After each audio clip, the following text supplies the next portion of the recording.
para esta conferencia que se titula Suicidio y culpa familiar, tengo el gusto de presentar al maestro Seth Ricardo Salazar Chávez. Él tiene una maestría en psicoterapia con enfoque psicoanalítico, cursado en la Universidad Humanitas, licenciatura en psicología también por la Universidad Humanitas. Es licenciado en filosofía por la Universidad Intercontinental. Tiene una certificación en psicoterapia de juego e intervención de trastornos del lenguaje por el Centro de Estudios Superiores. También está certificado en neurodesarrollo de las emociones por el Instituto de Neurociencias de Puebla. Él es egresado del instituto, cursó con nosotros el diplomado en tanatología, él imparte talleres y conferencias y bueno, pues es docente aquí del instituto. Entonces, no me queda más que darle la bienvenida y agradecerle por esta conferencia. Maestro, adelante. Buenas tardes. Bueno, pues vamos a comenzar esta conferencia, ¿no? Y me gustaría comenzar planteando la siguiente pregunta. ¿Por qué es importante hablar del suicidio? Y para esto hay que hablar sobre algunos datos importantes, números, ¿no? Y es que el suicidio es un problema grave de la salud pública y según la Organización Mundial de la Salud, anualmente cerca de 800,000 personas se quitan la vida. Cada suicidio es una tragedia que afecta a familias, comunidades, países y tiene efectos duraderos en los allegados del suicida. ¿Cómo es esto? Muchas veces cuando una persona se suicida, alguien más la sigue.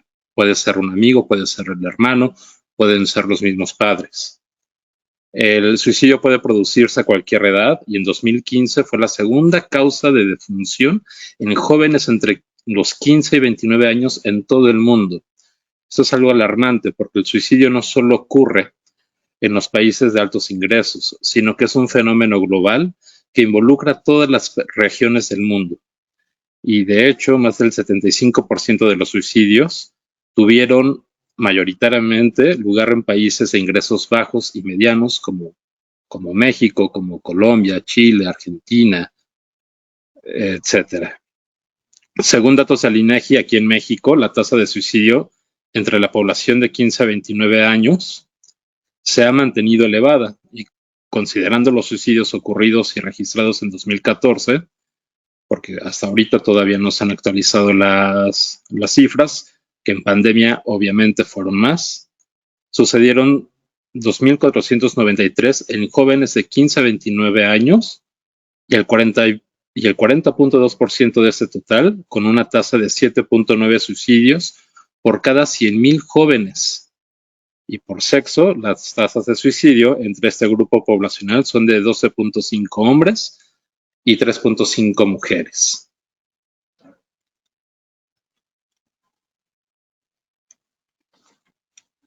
Ahora, ¿por qué el suicidio es más alto en hombres que en mujeres? Bueno, esto se debe a que los hombres usan métodos más agresivos que las mujeres. Pero ojo, que esto no quiere decir que las mujeres buscan llamar la atención. Ambos están en situaciones dolorosas. La diferencia es que culturalmente el hombre tiene mayor acceso a armas y otros objetos de mayor peligrosidad. Y por otro lado, las mujeres son quienes más intentos tienen. Por lo regular, sus métodos consisten en uso de pastillas de tratamiento psiquiátrico, como diazepam, clonazepam, Anapsic, Telepsic, en fin. Y aquí valdría la pena preguntarnos, ¿hay señales tempranas que podamos identificar para prevenir? Y bueno, estas señales tempranas en amigos, familiares u otros seres queridos, a veces comienza cuando escuchamos por hablar en una plática común o escribir a tu allegado sobre el suicidio. Decir frases como me voy a matar, ojalá me muera, estoy tan cansado de la vida. De repente empiezan a comprar armas, algunos cuchillos, a acumular pastillas, se empiezan a aislar socialmente. Hay cambios severos del estado de ánimo, que no es precisamente bipolaridad, esa es otra cosa. Los cambios de ánimo es que de repente pueden estar muy felices y de repente pueden estar muy tristes y soltarse en una tristeza muy profunda. Entonces, bueno, pensar constantemente en la muerte, en morir, en la violencia también, ¿no? La depresión o un sentido de desesperación y baja tolerancia a la frustración, el aumento del, el aumento del uso de alcohol o las drogas, cambian la rutina normal, incluido el hábito de comer y dormir, tienen conductas arriesgadas, autodestructivas, ¿no? Vamos a pensar en personas que manejan y bajo los efectos del alcohol empiezan a pisar más el acelerador, o que están en plena desesperación y empiezan a meterle fondo en la moto, etcétera. Empiezan a regalar pertenencias o poner en orden cuestiones personales. Se despiden de los demás como si fuera la última vez bajo el velo de una actitud amable. No necesariamente están avisando, oye, me voy a morir. Esto empieza a ser como paulatino. Ahorita, más adelante, vamos a ver dos tipos de suicidio que hay por lo regular y en lo que me encuentro más en la clínica.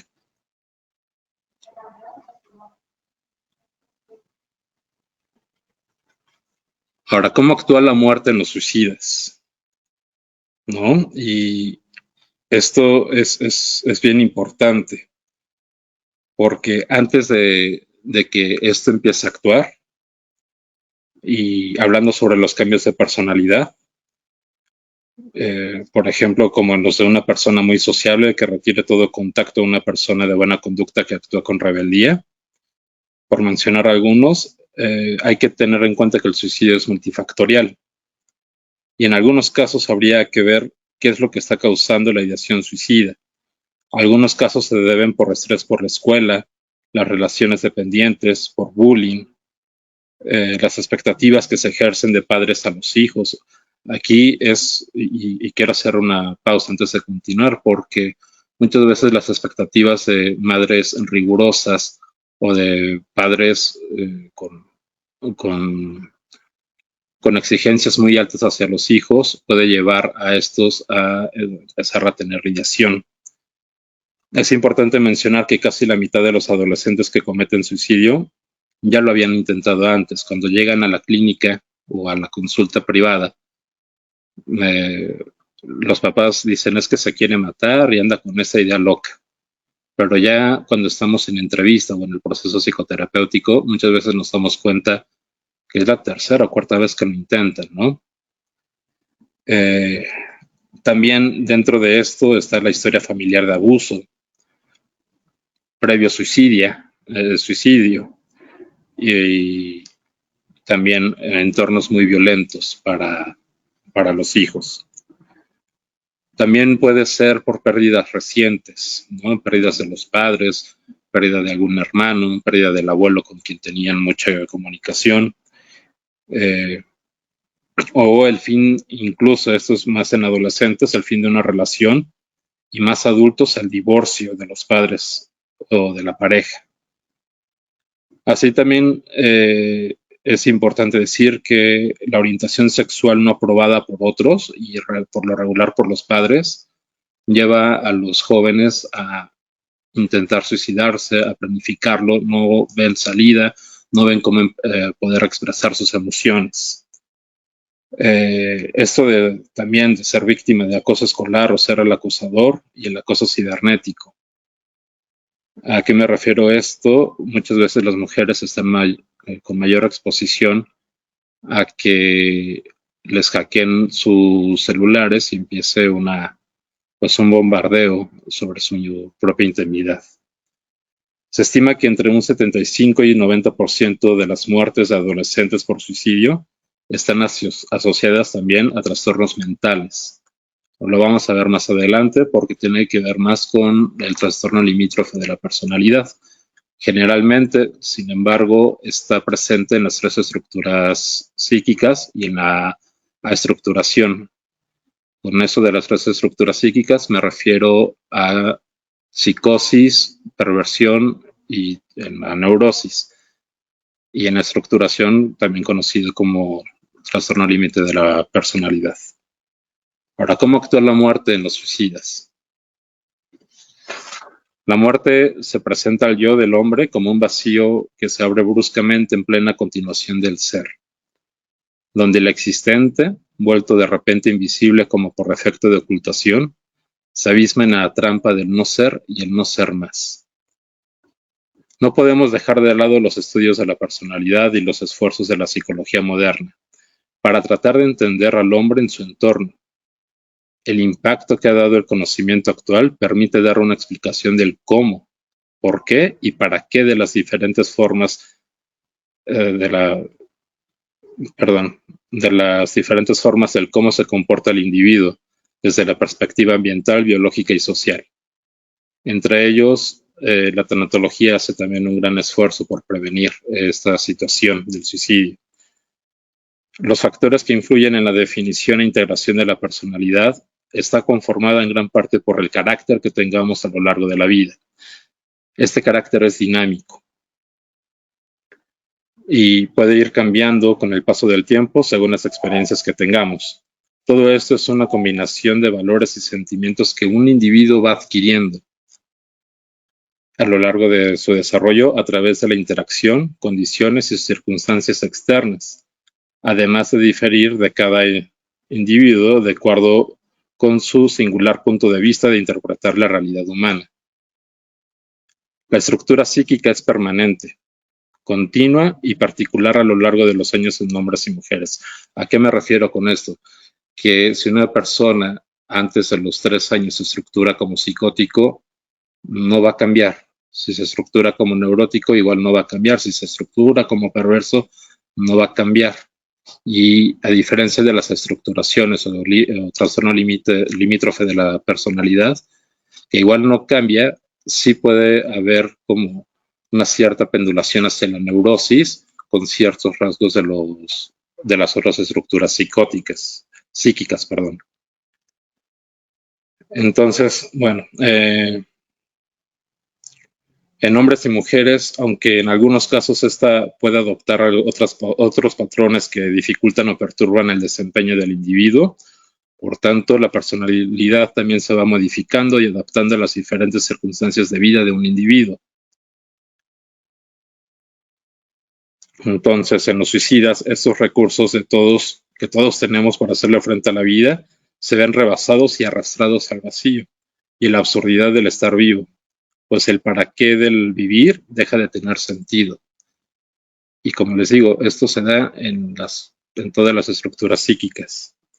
El suicidio, por eso, es un fenómeno existencial más que social, donde el que se quita la vida siente la necesidad de resolver y realizarse para no vaciarse, y toma conciencia precisamente sobre esta para que uno mismo, y solo en uno, exista la muerte y pueda empezar y terminar asuntos, comenzar y cerrar ciclos, etapas, buscar el perdón y perdonar. Sin esta conciencia en el suicidio de afrontar la propia finitud, no habría creación que terminara porque se busca esa huida hacia adelante que deja huella en los que atestiguaron que una vez hubo existencia de uno. Esto es, el que se suicida también busca dejar una lección. Gracias a esta conciencia de muerte, el instante del morir está en cada hora de la vida de la persona y la vive durante la existencia y no solo hasta el mero momento, porque la muerte teje la trama de la vida. Cada día, cada hora, cada minuto pueden ser siempre el último para el suicidio. Está inscrita en la propia historia y le es esencial. Escribe Kierkegaard, y voy a citarlo, que la muerte sabe convencer también que nadie puede encontrar la manera de contradecirle, y ya que todo es incierto en el futuro, la muerte se alza ante uno mismo como la única certeza de su vida. Cualquier previsión, incluso la más controlada, puede no cumplirse, y el suicidio tiene tal fuerza de persuasión que suspende la duda, la rechaza, mejor dicho, la apresura a actuar. Ahora, hay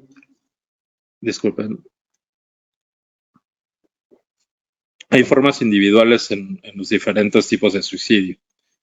Y en esta ocasión hablaré de los dos más comunes. El primero, el suicidio planificado, y el segundo, el suicidio impulsivo. En el primero encontramos que el individuo establece una fecha en específico para cometerlo. Por lo regular, elige tal fecha por significar un hecho importante en su vida. Esto es quizá el primer paso de la planificación. Luego, comenzará a arreglar asuntos importantes, por ejemplo, hacer las paces con personas con quienes tiene conflicto, desacuerdo, o bien a regalar pertenencias queridas a personas importantes de su vida. Empieza un proceso de desapego hacia las cosas materiales que le gustaría que ciertas personas tengan de él. Este proceso es indefinido. A veces es cuestión de días, otros de semanas o meses, según la fecha pactada con él mismo. Y por lo regular escriben la carta póstuma un día anterior o minutos antes de arrebatarse la vida.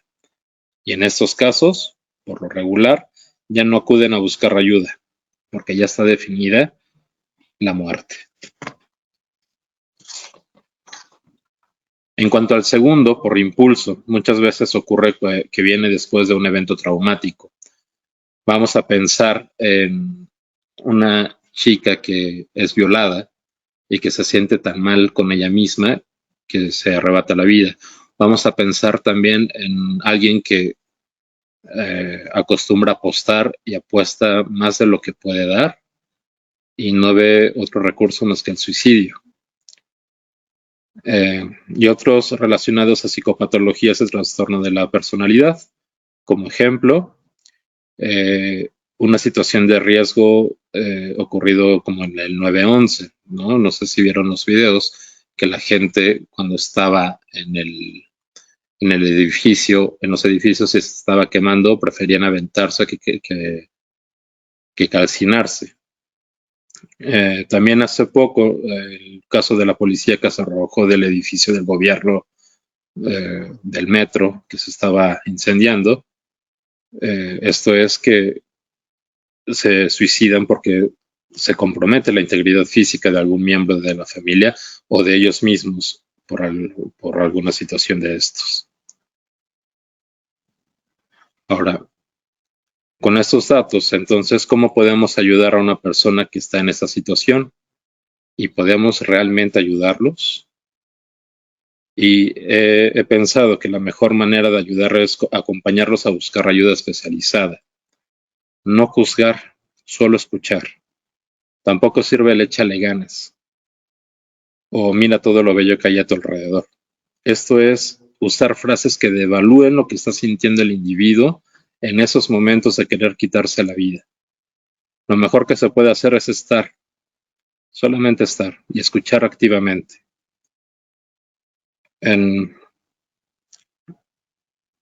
Lo mejor que se puede hacer en esto es evitar frases como mira todo lo maravilloso que tiene la vida, ¿no?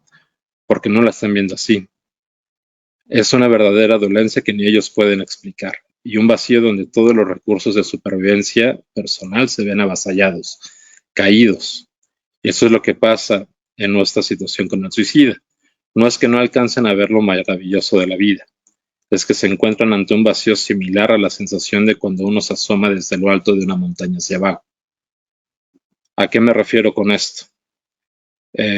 Por así decirlo, esta mirada de profundidad a un acantilado donde sienten que los jala a aventarse, rompe las leyes de la preservación natural de la vida. Si ustedes se ponen ante un risco en algún monte, alguna montaña, y se asoman hacia abajo, van a sentir que algo los empuja hacia atrás, ¿no? Como si alguien los jalara.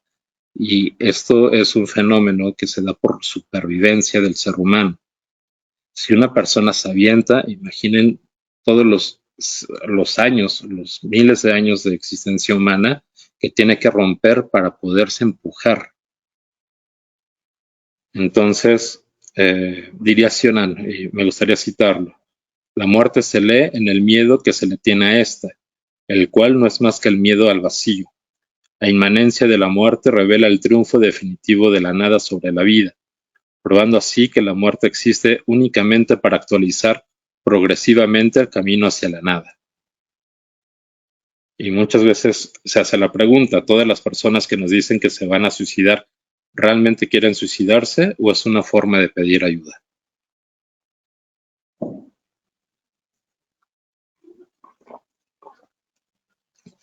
Y aquí yo les diría que es caso por caso, pero generalmente quien avisa del suicidio es porque requiere ayuda inmediata y no sabe o se le acabaron los recursos para hacerse escuchar. Y de igual manera se está en riesgo, pues muchas veces quien lo tiene ya planificado no avisa, solo actúa. Entonces el hecho de que avisen que lo harán, hay esperanza de salvaguardar la vida, solo que no saben cómo acercarse o a solicitar que alguien les ayude. Y en la práctica clínica muchas veces nos encontramos con que lamentablemente una persona cercana a uno ya se suicidó. Aunque en las tres estructuras psíquicas puede haber suicidio, como les decía hace unos momentos, en la neurosis, perversión o psicosis, existe con mayor frecuencia en aquellas personas que conocemos en psicoanálisis como aestructuración o limítrofe de la personalidad. Aunque, bueno, esto porque es más común en ellas, ¿no? Y para ejemplificarlo, en estas personas con trastorno límite de la personalidad, cualquier persona que no haga las cosas como se demanda es porque franquea sus límites y se sienten exageradamente transgredidos, como si el otro lo hiciera de forma deliberada, en provecho propio y a costa de ellos. Con el limítrofe que encontramos, que la exageración en las emociones con las que reaccionan a las pequeñas circunstancias permiten a esas personas lidiar mejor con situaciones que amenazaban con romper su equilibrio emocional. Y para ellos estos arranques son una especie de mecanismo de autodefensa que les proporcionan un modo subconsciente y rápido de reaccionar a una situación que les hace salir perdiendo de algún modo, lo que aumenta la probabilidad de actuar tratando de restablecer su entorno previo para procurar su conservación. Las personas con trastorno limítrofe de la personalidad tienden más al acto suicida porque hay una desregulación emocional que no pueden o no logran contener. Pero ¿qué es lo que pasa en sentido neurológico? Dice Dean Burnett, que es uno de los neurocientíficos ingleses más importantes en estas fechas, él nos dice que la ira suele ser la respuesta a una amenaza. Y de hecho, en estos casos, el sistema de detección de amenazas está implicado en la activación del enojo. Y más preciso, en la amígdala cerebral, el hipocampo y en la materia gris periacuedactal. Regiones todas ellas del mesencéfalo, encargadas de buena medida del procesamiento fundamental de la información sensorial, que compone nuestro sistema de detección de amenazas. Por decirlo de otra forma, la amígdala cerebral es la que nos provee el escape, la huida o la lucha ante una situación de riesgo. En personas con trastorno limítrofe de la personalidad, esto está no tiene regulación, entonces pueden actuar de manera que nos podrían sorprender, y sorprender es en este sentido, quizás arrebatándose la vida. Sin embargo, el cerebro continúa usando el sistema primitivo de detección de amenazas para orientarse y manejarse según su entorno, e interpreta la información según el contexto social en el que creció y desarrolló. Es decir, esto no tiene que ver con algo epigenético, más bien genético. Si una persona está en una situación en donde no hay regulación emocional, que la amígdala no esté funcionando correctamente, es algo que podemos compartir y que compartimos esta amígdala con los reptiles. O luchan, ¿no? Como los cocodrilos, se esconden como las tortugas, o se quedan pasmadas como las víboras, ¿no? Entonces, es interesante cómo se mueve esto en personas con trastorno limítrofe de la personalidad. Y cuando una persona con TLP se enfada, evidencia niveles aumentados de actividad en el córtex orbitofrontal. Esto es, en esta zona del cerebro, es con la que está conectado con las emociones. Nosotros sentimos no tanto con el corazón, sino con esta parte de nuestro cerebro. una región del cerebro que se ha relacionado con el control de las emociones y la conducta orientada a objetivos. ¿Qué significa esto? Que básicamente cuando el cerebro quiere que ocurra algo, induce o alienta un comportamiento que haga que eso suceda. Y la vía que encuentra para tal inducción es, a menudo, la de las emociones.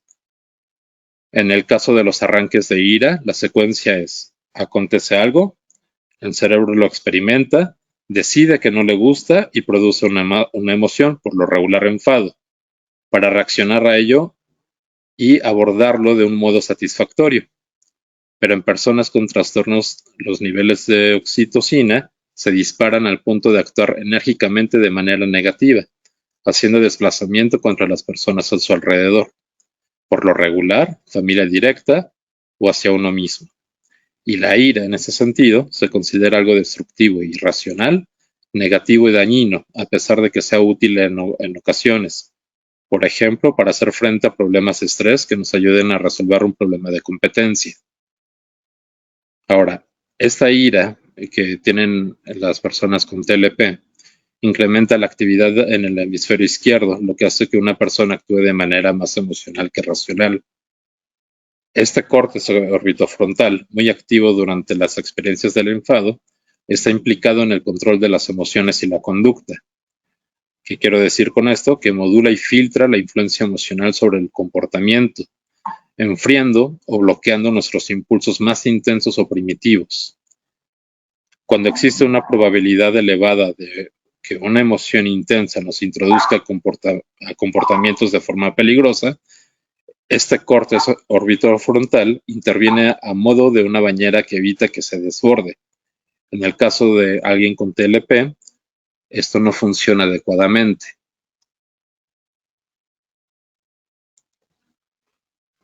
Para personas con TLP les es complicado lidiar con la ambigüedad y la incertidumbre, situación que les produce sufrimiento, y las formas de manifestar su enojo producen a sus relativos cercanos o a uno mismo un castigo violento y agresivo, aun cuando hay otras formas de solucionar el problema. Esto puede llevar a un joven a decidir quitarse la vida, y el contexto social puede jugar un rol importante para que un trastorno de la personalidad se desarrolle o no. La clave consiste en fomentar una cultura familiar basada en el respeto y confianza en los hijos y pareja para mitigar el riesgo de suicidio. La comunicación asertiva y la empatía entre los miembros familiares también son una condición indispensable para el surgimiento de la confianza en el núcleo familiar. La constante falta de respeto y el abuso del poder de las cabezas de familia, madre o padre, y vamos de regreso al principio, las exigencias de alguna de las figuras de autoridad o de amor, hacen que las siguientes generaciones de hijos tengan una excesiva laxitud de la responsabilidad. El deber y el autocontrol de las emociones, lo que genera un aumento de enfermedades mentales en esta era. La violencia y agresividad con la que la mayoría de los actuales adultos fue criado, tiene como consecuencia una mala interpretación de nuestro individualismo. Cosifica al otro, lo que nos permite humillarlo y ridiculizarlo, porque fue eso que la mayoría de nuestros padres nos ha enseñado, ya sea de manera activa o pasiva. Ahora, ¿qué podemos hacer en estos casos? Asistir a terapia, que es uno de los principales, pero también hablar de lo sucedido ayuda a que la persona no se sienta sola. También a crear redes de apoyo donde no se les juzgue. En primera instancia, pues muchas veces cuando una persona comete suicidio, alguien más cercano pensará en hacerlo también, pues abre una puerta al replanteamiento de la vida. Y cito de nuevo a Cioran: los seres humanos no se suicidan nunca por razones exteriores, sino a causa de un desequilibrio interno, orgánico. Los mismos acontecimientos dejan a unos indiferentes, marcan a otros e incitan a otros al suicidio. Para llegar a la obsesión del suicidio hacen falta tantos tormentos, tantos suplicios, un desmoronamiento de las barreras interiores tan violento que la vida no es tras ello más que una agitación siniestra, un vértigo y un torbellino trágico.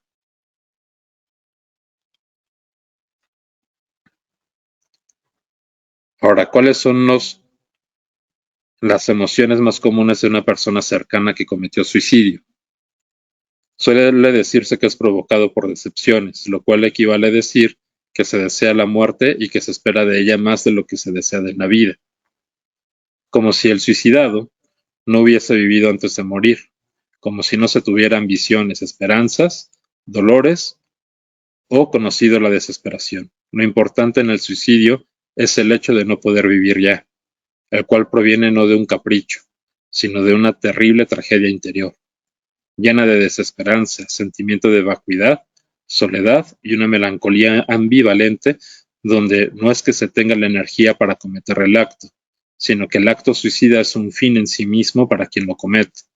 Es cerrar todos los canales de relación y abandonarse al no ser más, ya en una profunda dimensión existencialista donde se encuentra lo absurdo o el sacrificio, porque en la tragedia de matarse siempre hay una lección para alguien más, dejar una deuda que se transformará en culpa para los que quedan vivos. Vamos a hablar de eso un poquito más adelante, a qué nos referimos. En uno de los casos más complejos que he encontrado en la clínica, es el caso donde el primogénito se suicida y están la familia devastada, por supuesto, porque aparte este hijo mayor era como el siguiente, la siguiente cabeza de familia, ¿no? Así lo veían los papás. ¿Qué sucede cuando él se suicida? Los hermanos empiezan a tratar de seguirlo. Ahora, la forma en cómo se suicida este chico es que justo donde comete el acto es cerca de la cama del padre, del lado de donde se dormía el padre, y si lo vemos en como todo el escenario, la bala queda exactamente arriba de la cabeza de la almohada del papá, ¿no? Esto nos habla de muchas circunstancias en donde el hijo, este primogénito que se suicida, se vio rebasado y avasallado por toda la violencia que se vivía en aquel momento en su familia. Claro que después ahí las cosas cambiaron y de pronto hubo de ser muy autoritaria la familia, se volvió muy laxa y esto produjo otro tipo de complicaciones en los hijos, en los hermanos que quedaron. Ahora, ¿cuáles son las emociones más comunes de una persona perdón, esto ya lo pasé? ¿Cómo podemos nosotros como padres ayudar? Y esta pregunta viene de la mano con qué estamos enseñando a nuestros hijos. ¿Estamos rompiendo con nuestra historia familiar o estamos repitiendo los mismos patrones de conducta con las que fuimos educados? Y es que es claro que la sociedad ha ido evolucionando, por lo que nuestra manera de criar hijos también debe dinamizarse para adecuarse a las exigencias del mundo actual. Esto es, que si no orientamos a nuestros hijos a ser sensibles a su entorno y a tener una sana inteligencia emocional, ¿qué tipo de herramientas interpersonales les estaremos dejando que les hagan hacer frente a su vida adulta? Y les voy a poner un ejemplo. Muchas veces, como parte de mi especialidad es tratar trastornos del lenguaje, llegan los niños que no hablan, pero que ya pasaron por muchos especialistas y todo el mundo les dice es que no tiene problemas ni fonoarticulatorios, ni cognitivos, nada. Entonces, ¿qué está pasando? Y al momento de hacerle las entrevistas a los padres, ¿qué me encuentro? Que o están totalmente puestos en la tablet durante todo el día, o en cuanto el niño hace berrinche, se les pega. O sea, como no hay una contención, una verdadera contención del berrinche del niño. Entonces, ¿qué es lo que va produciendo esto? Que los niños no se regulen, sino teman, que tengan miedo. Entonces, una de las cosas que se les pide en la práctica clínica es que se detengan estos abusos físicos o verbales, porque también están los verbales que pueden ser todavía peor. Cuando eliminan eso, aquellos que sí lo llevan a cabo, el niño empieza a hablar de repente, de un día para otro. Cuando el niño ve que su papá es capaz, papá o mamá es capaz de regularse, ellos también empiezan a regularse. Entonces, bueno, hay que desarrollar la resiliencia en nuestros hijos y eso les permitirá enfrentarse a la adversidad para que puedan garantizar su propio bienestar. Sé que no se les puede evitar vivir situaciones complejas o traumáticas que alteren su percepción de la realidad, pues estas son parte importante de la vida, ¿no? Al niño le tienen que pasar cosas, el niño se tiene que romper el brazo, el niño le tienen que salir chichones, al niño cuando sea más grande lo tienen que traicionar para que le haga estos callitos emocionales, le rompan el corazón, es imposible mantenerlos en una burbuja. A los niños hay que dejarlos vivir. Nuestra tarea como padres es enseñarles a enfrentar con inteligencia y entendiendo sus propias emociones, los vaivenes de la existencia. Por ponerles otro ejemplo, en algún momento atendí a una chica de 20 años con esquizofrenia, pero no es que la niña naciera con esquizofrenia, la niña lo que le pasó es que a los 2 meses de edad le dieron un diagnóstico de epilepsia. Entonces lo que hizo la madre fue sobreproteger a la hija, a tal grado que la niña tenía 20 años y no había asistido a la escuela, o sea, todo era en línea, o tenía maestros particulares, porque además la mamá fue abusada de manera escolar. Entonces, ella evitó que su hija pasara sobre eso. ¿Qué es lo que sucedió? Que la niña se psicotizó. Y con esta situación, al momento de hablar con la madre, se le tuvo que pedir que tenía que dejar que soltara a la hija, que asistiera a la escuela, que tuviera novio, que tuviera amigas. La señora ya era grande y sí se le dijo, tú te vas a hacer más vieja, tú tienes 60 años, tu hija tiene 20, ¿qué va a pasar el día que tú te mueras? Tu hija no va a tener las habilidades necesarias para sobrevivir. Entonces no podemos tener a los hijos encerrados. Tenemos que dejar que ellos también la caguen, que ellos también triunfen, ¿no? Es decir, debemos romper con toda la información epigenética que hemos venido cargando desde generaciones anteriores a la de nuestros padres.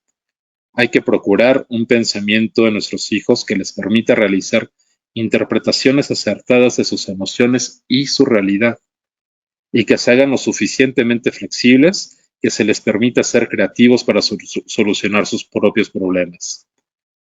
También es sano dejar que los niños se aburran o que puedan adaptar ante nuevas situaciones que se pongan en riesgo sus, sus emociones. Eso es, que les rompan el corazón, que amen, que lloren, no tratar de contener al niño nada más, si está llorando, darle algo para que se distraiga.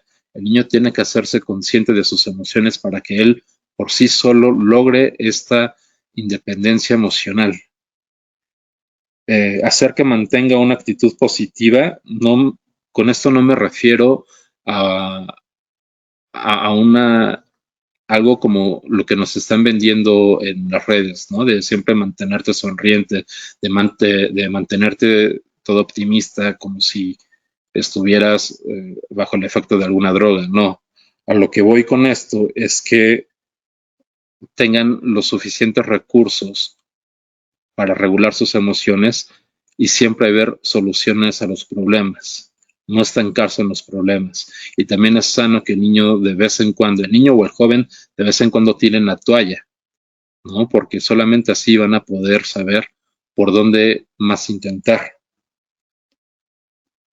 Esto les ayuda a que encuentren sus propias motivaciones con los recursos que tengan a su disposición y esto hará que sea más fácil encontrar el sentido de la vida, que va más allá de lo que uno como padre les pueda dar. El sentido de la vida se construye, este no se da de manera divina. Esto el niño, desde niño se va construyendo.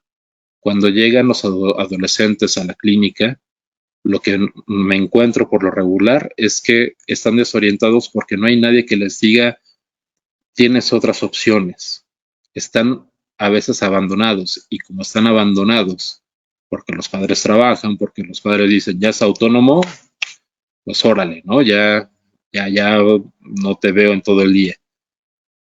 Entonces, Esto se tiene que ir construyendo para que cuando lleguen a cierta edad sepan qué hacer con su vida.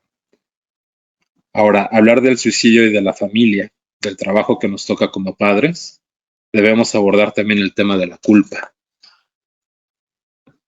Y es que el suicidio sin duda es una de las experiencias más dolorosas para los otros, para los que quedan vivos, los que se quedan a sortear con la idea de quien se va no volverá más, en la separación definitiva entre los que amas y uno mismo. Y es que a nadie le es ajena la muerte, y se prefiere callar antes que hablar de ella. Pero cuando se hace, el suicida lo realiza en rebeldía o resignación de sí mismo. La provocación de una muerte así separa la conciencia de la que surge la desesperación. Y para que la muerte se engrandezca como una victoria, no debe ser absoluta, para que la muerte en la conciencia de aquellos que están no se convierta en aniquiladora de la conciencia. Y para que la muerte en la conciencia no siga la extinción física, se ponen de inmediato mecanismos de defensa que funcionen como una huida hacia adelante, futura y esperanzada para legitimar el suicidio. Es un dejar aquí, una elección a alguien en específico que permita a los que se quedan a seguir existiendo y aferrarse a no morir, a no ser sepultados de la misma manera en que muere alguien que se suicida, brusco y sórdido. El suicida se mata no por él, sino en una forma de que no puede hacerse daño a alguien, y en esa incapacidad se hace daño a sí mismo. Cuando el que se suicida comete el acto, la muerte llega precoz, prematura venida donde finalmente sella la brevedad de esa vida breve que no advierte, y cuando esta vida breve se revela, efectivamente ya no queda más ser con vida para formar conciencia de que se está muerto. Sin embargo, es como si la corta vida del suicida contuviera en unos pocos años la obra de una prominente carrera. Lo que dirán después de su muerte importa, pero a la vez deja de importar. No hay sueños que deban ser alcanzados. La evolución se antoja rápida. La perfección se atina pronto y se reducen al mínimo los cálculos del acto. Una especie de prisa clandestina que precipita la decisión de una vida que comienza y termina ardiente, acortando las edades sucesivas y alargando en unos segundos previos a marchitarse. Solo se muere como si de pronto una flor de estar radiante se hiciera negra. Y en ese momento efímero, entre estar con vida y al quitársela, llevan entre ellas una relación causal y concesiva con el suicida, quien se afirma en la vida a pesar de la muerte, contra la muerte y el despecho de ella. El suicida en la vida solo es vital porque está entregado a la muerte, pero no como si necesitara de ella para afirmar su existencia, sino para darle la vuelta al obstáculo negativo de la muerte para hacerlo su instrumento. El suicida se afirma no solo en ese obstáculo de la muerte contra la que se revela, sino además es gracias a ese obstáculo que se convierte en condición que condiciona. El suicida necesita de la vida que lo marca para explotar ese vivir en el morir. Y lo más difícil de vivir un suicidio no es en sí el instante de muerte, la angustia y el devenir. Lo que viene después es lo más complejo. Asimilar la pérdida, intentar llenar el vacío, someterse a los juicios internos de la culpa y finalmente decidir continuar con la vida y dotarla de sentido. Esto es para los que quedan vivos. Pero ¿qué es la culpa finalmente? Es la experiencia que se siente al romper las reglas culturales y también aquello que le imputa a alguien de una determinada acción como consecuencia de la conducta. Freud explica la culpa como un dolor psíquico que se impone al propio individuo por haber traicionado al otro y por poner en riesgo su amor. Es así como este primer tiempo, culpa, amor y pulsión se encuentran en estrecha relación, porque para Freud, el sentimiento de culpa es el problema más importante del desarrollo cultural y es el precio del progreso cultural debe pagarse con el déficit de dicha provocando por la elevación del sentimiento de culpa. Esto lo habla mucho en El malestar de la cultura, Freud, donde hace una una reflexión importante sobre cómo el entorno social nos va enfermando. Por eso somos neuróticos. Y el neurótico mucho tiene que ver la culpa, porque por esta enfermamos, ¿no? Porque parece que desde que nacimos con padres exigentes es como si les debiéramos algo. Y esto en la conducta suicida es de vital importancia. Este afecto que le resta dicha al sujeto es el resultado de la tensión entre el yo y la instancia psíquica que hace las veces de autoridad, el superyo. Si en un principio la culpa era la expresión de un conflicto entre la satisfacción pulsional y el amor del otro, ahora es el resultado del conflicto entre la satisfacción pulsional y el amor del superyo. Para que el yo obtenga la aceptación de esa instancia psíquica, debe igualmente renunciar, acogerse a un pacto, exigencia que ya no proviene de un agente externo, sino de una figura psíquica. Y es en este momento cuando se puede identificar ese elemento que en nuestra cultura hemos llamado conciencia. Esta toma de conciencia o cargo de conciencia, y es esa voz interna que obliga a confesar los pecados o a buscar un castigo para conseguir la absolución, para pagar por las transgresiones cometidas como camino para la paz interna personal. Esto lo pueden encontrar en El malestar de la cultura. Hace una crítica muy importante a la sociedad que emergió a partir del cristianismo y el catolicismo, donde principalmente, ¿no?, en Pascua es la culpa. Es decir, según el psicoanálisis, la necesidad de reivindicarse mediante el autocastigo, ya sea el remordimiento o la provocación por ser descubierto, proviene en un principio del exterior. Son los padres quienes a través de la educación y la imposición de las normas morales convencen de manera inconsciente y constante al niño de lo que está bien visto en nuestra sociedad y de lo que se considera prohibido. El suicidio, por tanto, es una forma de autocastigarse ante la culpa de haber vivido, y la familia lo vivirá en sentido inverso, porque el que se suicida dejará en ellos el castigo del cual se les imputa. Es la última lección de aquello que estuvo mal en su entorno, como si fuera el síntoma familiar que un médico extirpa en la sala del quirófano, pues irremediablemente la dinámica familiar cambiará una vez que se haya presentado el suicidio. Ahora, después de esta lectura un poco densa, ¿no?, desde la tanatología, ¿cómo podemos ayudar a los familiares y amigos? La tanatología es la disciplina que aborda el fenómeno de la muerte y ayuda a entender su significado. La finalidad de la tanatología es afrontar el duelo, regular el miedo y dar plenitud a la vida, antes, durante y después de la pérdida de un ser querido. El tanatólogo también ayuda a aliviar el dolor y la desesperanza que produce la inminencia de la muerte. Apoya a enfermos terminales y a familiares. Permite a las personas expresar sus sentimientos y emociones cuando sufren la pérdida de un ser querido. La tanatología brinda la oportunidad de compartir experiencias de duelo y de esta forma ir superando la muerte de una persona. Esta disciplina ayuda a morir con dignidad, plena aceptación y total paz. Mejora el proceso de duelo que tiene como intención reconocer el dolor que produce la pérdida. Contribuye a aceptar las ausencias, la muerte, manifestar dolor y a reincorporarse a las actividades diarias. Esta disciplina trabaja con el espíritu, con la parte más profunda del ser. Lo profundo tiene que ver con el origen y el destino, y ha emergido de la necesidad de integrar la sabiduría antigua y la ciencia moderna para entender el proceso de la muerte. Una de las preguntas más comunes que me hacen en una situación de muerte es qué tipo de terapia necesita una persona con tendencias suicidas. Y bueno, básicamente cualquier tipo de enfoque psicoterapéutico puede funcionar si es llevado con buena técnica por parte del terapeuta.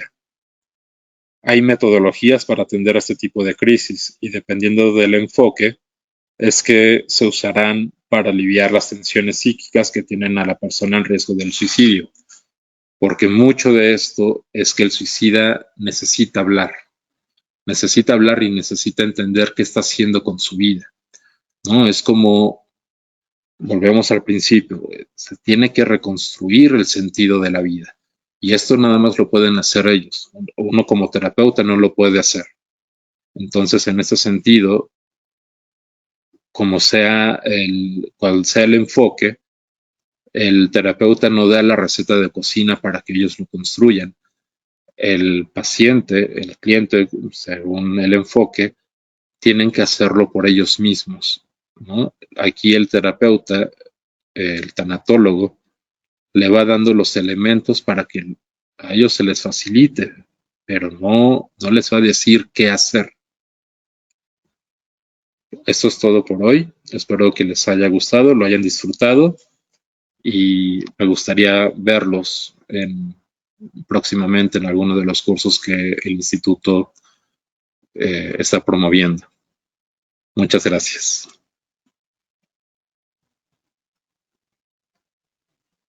Muchas gracias, profesor. Gracias. Muchas gracias.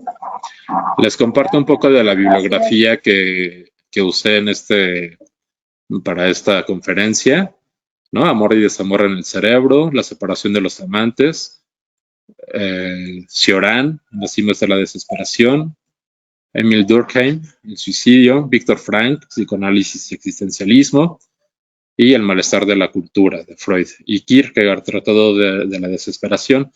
Si a ustedes les interesa tener un poquito más de información al respecto, apunten la bibliografía, ahí van a encontrar muchas de las ideas que están aquí plasmadas el día de hoy. Hasta luego.